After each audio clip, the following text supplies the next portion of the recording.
Morning students. आज हम chapter करेंगे 7th क्लास की हिस्ट्री की बुक का second chapter new Kings and kingdom, नए राजा और राजधानियाँ।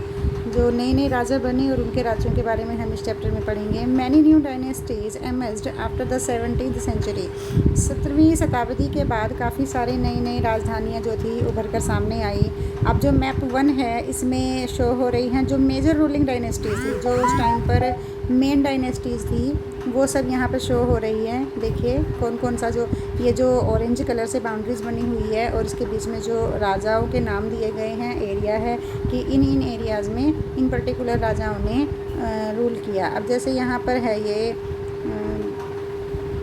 अगर हम इसकी बात करें, यहाँ पर महाराष्ट्र में यहाँ पे राष्ट्रकूटों का यहाँ पर शासन रहा था। और इधर बात करें यहाँ पे तमिलनाडु में और इधर केरल में, तो यहाँ पे चोल और चिराज जो रहे, पांड्याज रहे यहाँ पे चाहमनाज उत्तर प्रदेश, महाराष्ट्र ये मध्य प्रदेश साइड, इधर चाहमनाज, गुर्जर, प्रतिहार और चंदेल, परमार, ये सारे के सारे यहाँ पर राजा आए।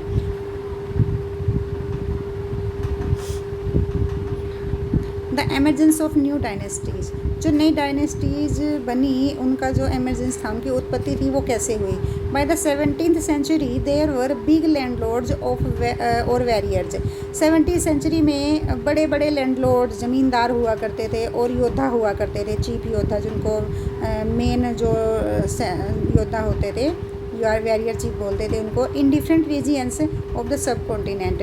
काफ़ी सारे अलग अलग प्रांतों में, अलग अलग एरिया में अलग अलग से ये ज़मींदार, लैंडलॉर्ड्स और वैरियर चीफ हुआ करते थे।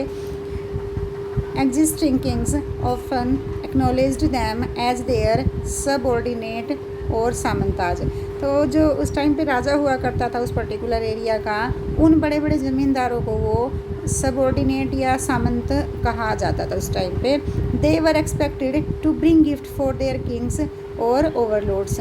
वो अपने राजा के लिए काफ़ी अच्छे अच्छे गिफ्ट लेकर आया करते थे। राजा उनसे मतलब उपहार के रूप में काफ़ी कुछ उनसे लेता था और उनको सामंत की उपाधि दी हुई थी। Be present at there courts and provide them with military support. और काफ़ी सारे गिफ्ट तो उनको देता ही था, साथ ही मिलिट्री की सपोर्ट भी राजा को उनकी तरफ से मिल जाया करती थी। As samantas gain power and wealth, जैसे ही सामंत को पावर और संपत्ति मिल जाती थी, they declare themselves to be mahasamanta. वे अपने आप को महासामंत घोषित कर देते थे जैसे जैसे उनकी पावर बढ़ती जाती थी।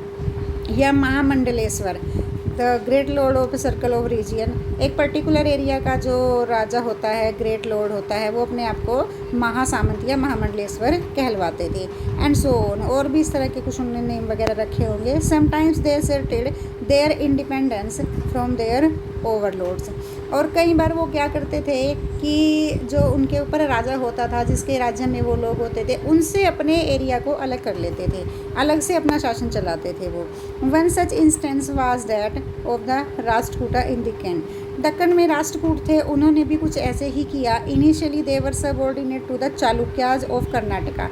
वो भी कर्नाटक में जो चालुक्य थे उनके सबऑर्डिनेट थे, उनके जो सामंत, महासामंत थे। और बाद में उन्होंने अपना, राष्ट्रकूटों ने अपना अलग से राज्य बना लिया।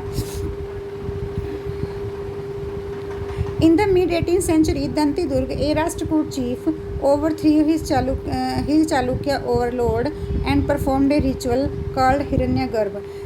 उसी टाइम पे एक राष्ट्रकूट शासक हुआ, दंतीदुर्ग नाम था उसके, उसने एक अनुष्ठान किया, हिरण्यगर्भ नाम का अनुष्ठान उसको बोलते हैं। इसके बारे में मैं आपको वैसे ही ओरली बता देती हूँ। तो इसमें एक हिरण्यगर्भ नाम का अनुष्ठान किया जाता था। उसमें क्या होता था कि कोई भी राजा, चाहे वो बाय बर्थ क्षत्रिय है या नहीं है, लेकिन ये अनुष्ठान करने के बाद ऐसा माना जाता था कि इस अनुष्ठान को करने से इंसान का दोबारा जन्म होता है और जिस भी गोत्र में, जिस भी कास्ट में वो जन्म लेना चाहता है, अपने आप को रखना चाहता है, उसमें वो रख सकता था।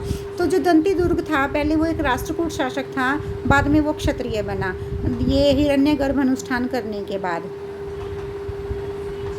In other cases, men from enterprising families use their military skill to carve out kingdoms. For instance, the Kadamba Mayurashram and Gurjar Pratihar Harichandra were Brahmins who gave up their traditional profession and took to arms। अब उसमें भी काफ़ी सारे जो ये barrier हुआ करते थे, बाय बर्थ वेरियर होते थे, लेकिन कुछ लोग ऐसे आए उनमें जो बाय बर्थ वेरियर नहीं थे। उन्होंने बाद में क्या किया, अपना जो कास्ट थी उनकी, उनका जो काम था, उनका जो पैटर्नल प्रोफेशन था, उसको छोड़ करके उन्होंने अलग से अपना एरिया बना लिया और उस पर वो राज करने लग गए। और उन्होंने अपना जो ट्रेडिशनल प्रोफेशन था ब्राह्मण वाला, वो छोड़ दिया और हथियार उन्होंने उठा लिए और successfully establishing kingdom in Karnataka and Rajasthan respectively. और उन्होंने अपनी राजधानियाँ बना ली, राज्य बना लिए कर्नाटका और राजस्थान में। पहले कर्नाटका में उन्होंने अधिकार किया और उसके बाद राजस्थान में उन्होंने अपना अधिकार जमा लिया। एडमिनिस्ट्रेशन इन द किंगडम, अब यहाँ पे ये क्यों बताया गया है कि वो बाय बर्थ राजा नहीं थे, किंग नहीं थे, वो बाद में बने क्योंकि वो ब्राह्मण थे, अपना प्रोफेशन छोड़ दिया उन्होंने और उन्होंने हथियार उठा लिए। ये बताया गया है कि उनका कोई मतलब जो हिस्ट्री है, उनकी हिस्ट्री में कोई राजा नहीं था कि उसने राज्य स्थापित किया, वो अपने आप ही उन्होंने अपना शासन बनाया था। Administration in kingdoms, many of these new kings adopted high sounding title such as maharaja Dhiraj.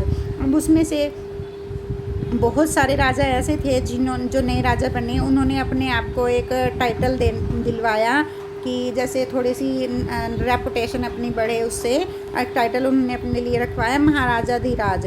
या इसका मतलब होता है great king, overlords of king, यानी कि राजाओं का राजा। महाराजा धीराज राजाओं का राजा या महान राजा। त्रिभुवन चक्रवर्ती और महाराजा धीराज कहलाते थे और त्रिभुवन चक्रवर्ती कहलाया करते थे अपने आप को, लॉर्ड ऑफ थ्री वर्ल्ड, तीनों लोगों का भगवान। ऐसी ऐसी उपाधियाँ उन्होंने अपने आप को दिलवाई। महाराजा धीराज यानी कि सब राजाओं का राजा और त्रिभुवन चक्रवर्ती तीनों लोगों का स्वामी। ऐसी ऐसी वो अपने आप को टाइटल दिलवाते थे। However, in spite of such claims, they often shared power with their samantas as well as association of peasants and traders and brahmans। वो अपनी जो पावर थी वो शेयर करते थे किस किस के साथ, अपने जो उनके सामंत होते थे उनके साथ में, पीसेंट्स जो किसान होते थे उनके साथ में, और जो ट्रेडर्स होते थे व्यापारी और ब्राह्मण, इन सब के साथ में वो अपना जो पावर होती थी उसको शेयर किया करते थे। उनको सपोर्ट, मिनटू से उनको सपोर्ट करते थे। अब इसके पीछे भी उनका एक लालच होता था कि इन चारों को सपोर्ट करने से उनको एक अच्छा टैक्स मिल जाया करता था, जिससे वो अपना राज्य का कामकाज चलाया करते थे। In each of these state resources were obtained from the producers,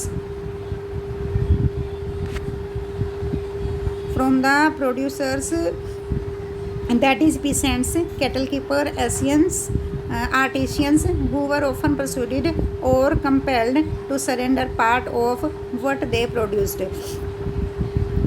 अब यहाँ पे कुछ प्रोफेशंस बताए गए हैं। कैटल कीपर जैसे चरवाहे होते थे, किसान होते थे, आर्टिशियन होते थे, वो अपना जो उनका काम होता था उसका एक पर्टिकुलर पार्ट राजा को दिया करते थे। Some time these were claimed as rent, कई बार इसको रेंट भी कहा जाता था। Due to lord who asserted that he own the land, revenue was also collected from traders. उसको जैसे ज़मीनें ली हुई थी किसी ने, तो ज़मीनों का जैसे ठेका कह देते हैं, रेंट कह देते हैं, वो पे करना होता था राजा को। खेती करते थे, प्रॉफिट उनका होता था, एक पर्टिकुलर अमाउंट उन्होंने राजा को देनी होती थी, और रेवेन्यू भी उनको भरना पड़ता था, टैक्स भरना पड़ता था व्यापार करने का। 400 टैक्सेस। अब अगर यहाँ पे चोल वंश की बात करें तो चोल वंश में, तमिलनाडु में एक चोल वंश हुआ है, उनकी इंस्क्रिप्शन में कम से कम 400 तरह के अलग अलग टैक्स भरे जाते थे, और उनमें से सबसे ज़्यादा जो फेमस था, सबसे ज़्यादा मेंशन किया जाने वाला जो टैक्स था वो वेती था। वेती नाम का टैक्स सबसे ज़्यादा वो लोग दिया करते थे। Taken not in cash but in the form of forces labour. जो इसका ये टैक्स होता था, जो वेती होता था, सबसे ज़्यादा मेंशन होता था। इसका एक तरीका होता था कि इसमें पैसे नहीं देने होते थे, कैश नहीं देना होता था। इसमें जो दास होते हैं, मज़दूर होते हैं, वो लोग टैक्स के रूप में देने होते थे। And kadamai or land revenue, there were also taxes on thatching the houses, the use of ladder to climb palm tree and a cess on succession to the family property. अब इसमें क्या होता था, जैसे लैडर्स होती थी पाम ट्री पर चढ़ने के लिए, तो उनका भी रेंट वगैरह भरना पड़ता था, और जो सक्सेशन होता था फैमिली का, और जो नया कोई उत्तराधिकारी बनता था उसको तो उसके नाम का भी टैक्स भरना पड़ता था। ये इस तरह के काफ़ी सारे टैक्स वहाँ पर भरे जाते थे। अप्रोक्सीमेटली 400, नियर अबाउट 400, लेकिन उनमें सबसे ज़्यादा ये यहाँ पे बताया गया है कि ये वेती नाम का जो टैक्स था वो सबसे ज़्यादा उस टाइम पे मेंशन किया जाता था। These resources were used to finance the king's establishment as well as for the construction of temple and forts। अब ये जो उनके पास ये टैक्स आता था, जो लैंड रिवेन्यू उनको दिया जाता था, उनमें से वो क्या करते थे, मंदिर किले बनवाने पे उसको स्पेंड करते थे। They were also use to fight wars, और इसको वो जैसे युद्ध लड़ते थे तो उस पर भी उस पर इस पैसे को खर्च करते थे। which were in turn expected to lead to the acquisition of wealth in the form of plunder and access to land as well as trade routes। और क्या करते थे, जो युद्ध लड़ते थे वो तो उस युद्ध लड़ने का उनका मोटिव जो होता था अपनी वेल्थ को बढ़ाना, अपनी संपत्ति को बढ़ाना, अपने राजकोष को बढ़ाना, और जो ट्रेड रूट थे, व्यापार करने के जो रास्ते थे उन पर अधिकार जमाना। क्योंकि ट्रेड रूट अगर किसी पर्टिकुलर राजा के कंट्रोल में आ जाएंगे तो उसके लिए ट्रेड करना ईजी हो जाएगा, क्योंकि दूसरे राज्य के रूट को अगर यूज़ करते हैं तो उसके लिए फिर उनको पे करना पड़ता था। तो अगर वो अपने ही राज्य में मिला लिया जाएगा तो पे करने से बच जाएंगे, इसलिए ट्रेड रूट्स पर वो अपना अधिकार करना चाहते थे। The functionaries for collecting revenue were generally recruited from influential families and positions were often hereditary। अब उसमें जो कलेक्टिंग रेवेन्यू का जो काम होता था, जो काम ऐसे हुआ करते थे जैसे लोगों से कर वसूल करना, और जो काम है शासन के, प्रशासन के, एडमिनिस्ट्रेशन के, उनको देखना, तो ये काम ना हेरिडेटरी हुआ करता था। हेरिडेटरी मतलब जैसे किसी का मान लो जो फादर है वो सेनापति है तो आगे सेनापति उसके बेटे को ही ज़्यादातर बनाया जाता था अगर उसके अंदर एबिलिटी होती थी। जैसे कोई राज पंडित है, राज पंडित, तो उसी के बेटे को राज पंडित बनाया जाता था। इस तरह का सिस्टम उस पर हेरिडेटरी सिस्टम हुआ करता था। राजा है तो उसका बेटा ही राजा बनेगा। This was true about the army as well. Army में भी ये चीज़ अप्लाई होती थी कि जो चीफ वॉरियर है वो चीफ वॉरियर ही उसका बेटा बनेगा। In many cases close relative of the Kings held these positions. कई बार होता था कि जो किंग के क्लोज रिलेटिव होते हैं, ज़्यादातर पोस्ट उन्हीं के पास हुआ करती थी। राजा अपने रिलेटिव्स को ही ज़्यादातर बड़ी बड़ी पोस्ट देते थे। Prestige and land grants. अब यहाँ पे देखिए जो प्रेस्टीज क्या होती है, दो चीज़ों को हम पढ़ेंगे। एक तो प्रशस्तीज क्या होती है और दूसरा जो लैंड ग्रांट, ज़मीनें जो दी जाती थी वो किस बेस पर दी जाती थी। प्रशस्तीज की अगर बात करें, ये क्या होती थी, prashastis contain details that men be literally true. अब ऐसी वो डिटेल होती थी प्रशस्ति के अंदर जो कि लिटरली हम नहीं कह सकते कि वो 100% सच ही होंगी, but they tell us how ruler wanted to depict themselves. लेकिन वो हमें ये ज़रूर बताती है कि राजा अपने आप को कैसे रिप्रेजेंट करवाना पसंद करते थे। As valiant, victorious, warriors for example, वो अपने आप को कहलवाना पसंद करते थे बहुत ज़्यादा विक्टोरियस, विजयी, यानी कि मैंने बहुत जीत हासिल की अपने जीवन काल में, कई युद्ध लड़े मैंने अपने जीवन काल में, और ये मैंने उपलब्धियाँ प्राप्त की। ये सब कुछ प्रशस्ति में लिखा जाता था। These were composed bye learn ब्राह्मण। ये जो बनाई जाती थी प्रशस्ति जो लिखी जाती थी, ये पढ़े लिखे ब्राह्मणों से, जो अच्छे ब्राह्मण होते थे उनसे लिखवाई जाती थी। Who occasionally helped in the administration, और वो एडमिनिस्ट्रेशन में भी हेल्प करते थे। अब यहाँ पे एक प्रशस्ति दिखाई गई है, अचीवमेंट ऑफ नागभट्ट। नागभट्ट के बारे में ये प्रशस्ति लिखी गई है कि नागभट्ट के बारे में लिखा है यहाँ पे।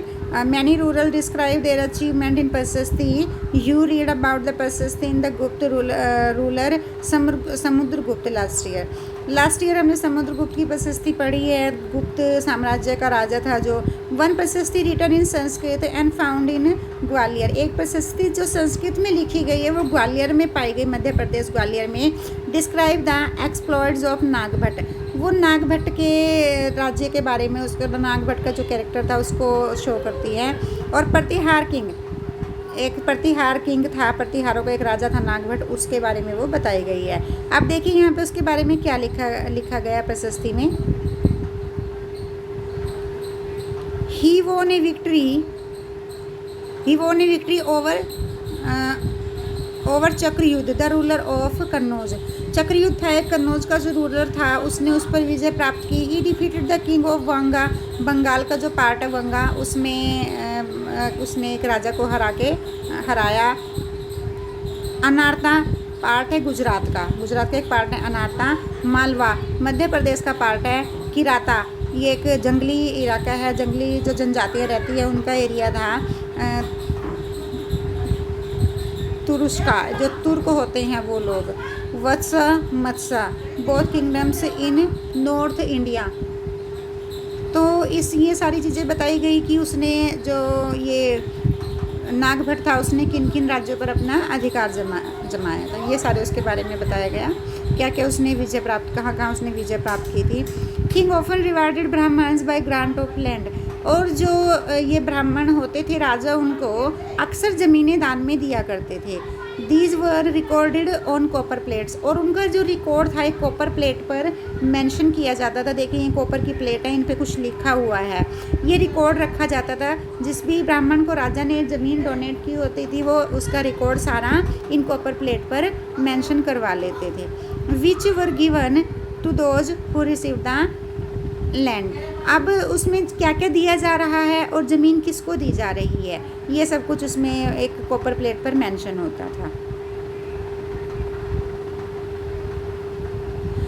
और भी सारे ये कुछ यहाँ पर जो ये हमें येलो बॉक्स में नज़र आ रहा है, what was given with the land. ज़मीन के साथ और क्या क्या, जैसे ज़मीन दी है, अब ज़मीन खाली ज़मीन तो नहीं देंगे, उसमें कुछ फसल भी होंगी, पेड़ पौधे होंगे, बाग होंगे, कुछ और भी होगा, कोई मंदिर बना होगा, तो जो भी उस ज़मीन के साथ में होता है वो सब कुछ उसमें मेंशन किया जाता था।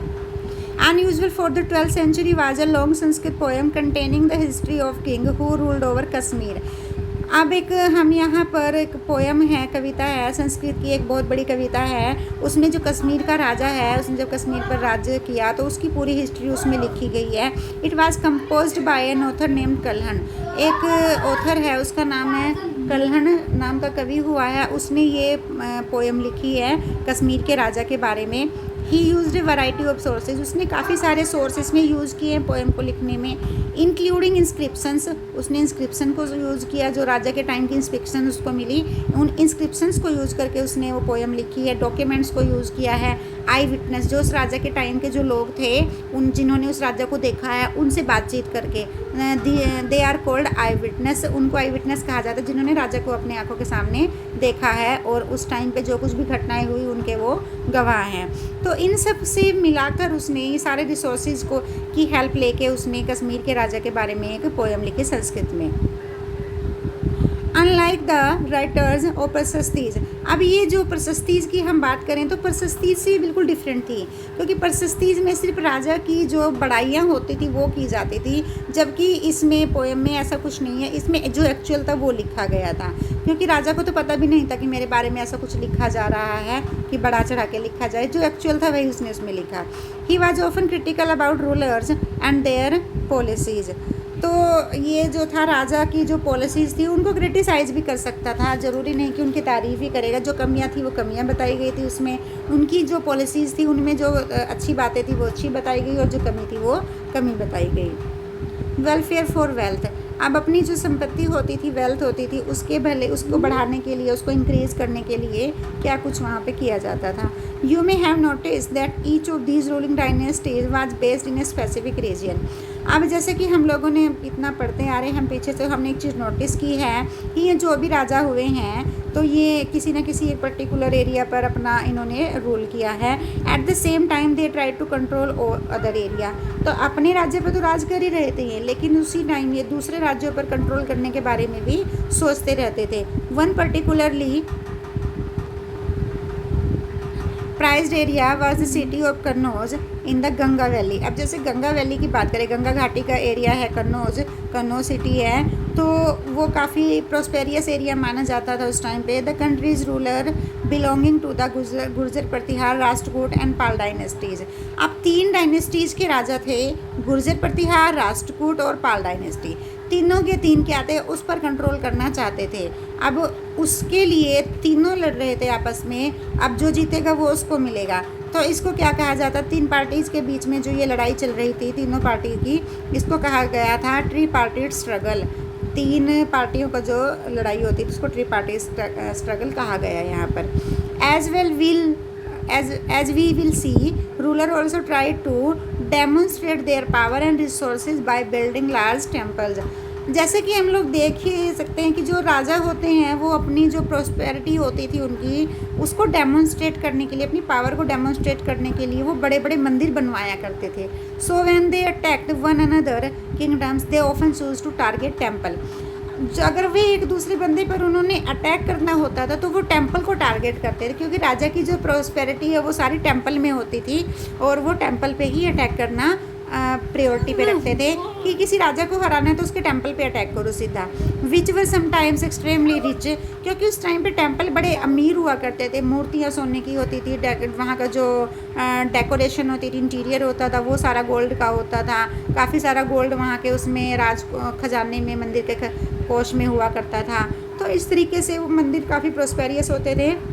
तो राजा पे अटैक करने की बजाय, वो राजा पे अटैक करने की बजाय डायरेक्टली मंदिर को ही टारगेट बनाया करते थे। तो बाकी का चैप्टर जो है हम अपनी नेक्स्ट वीडियो में करेंगे। Thank you, have a nice day.